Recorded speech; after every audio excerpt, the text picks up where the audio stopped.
కాపాడుకోండి చూడండి అనే పదం అనేది కరెక్ట్ కాదనేది అందరి నుంచి వస్తున్నటువంటి అంశము.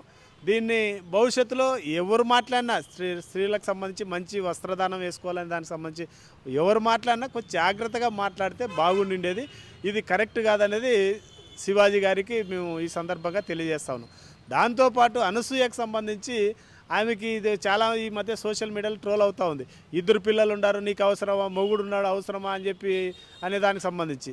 సరే, ఆమెకు సంబంధించి నా శరీరం నా ఇష్టం అనే విధంగా ఆమె ఉంటా ఉంది. నీ శరీరం నీ ఇష్టమే. నువ్వు టీవీ యాంకర్ కాకుండానో సినిమాల్లో సైడ్ యాక్టర్గా పనిచేయనప్పుడు నీ ఇంట్లో ఉంటే ఎవరైనా ఓకే.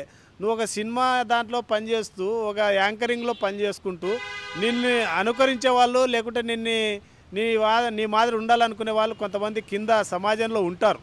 కాబట్టి నువ్వు కూడా మీ అనసూయ అనే ఆమె కూడా జాగ్రత్తగా సమాజాన్ని మంచి మార్గం వైపు లేకుంటే పిల్లలకి ఆడపిల్లలకి మంచి మెసేజ్ ఇచ్చేటట్టు వాళ్ళ డ్రెస్ కోడ్ ఉంటే మంచిదనేది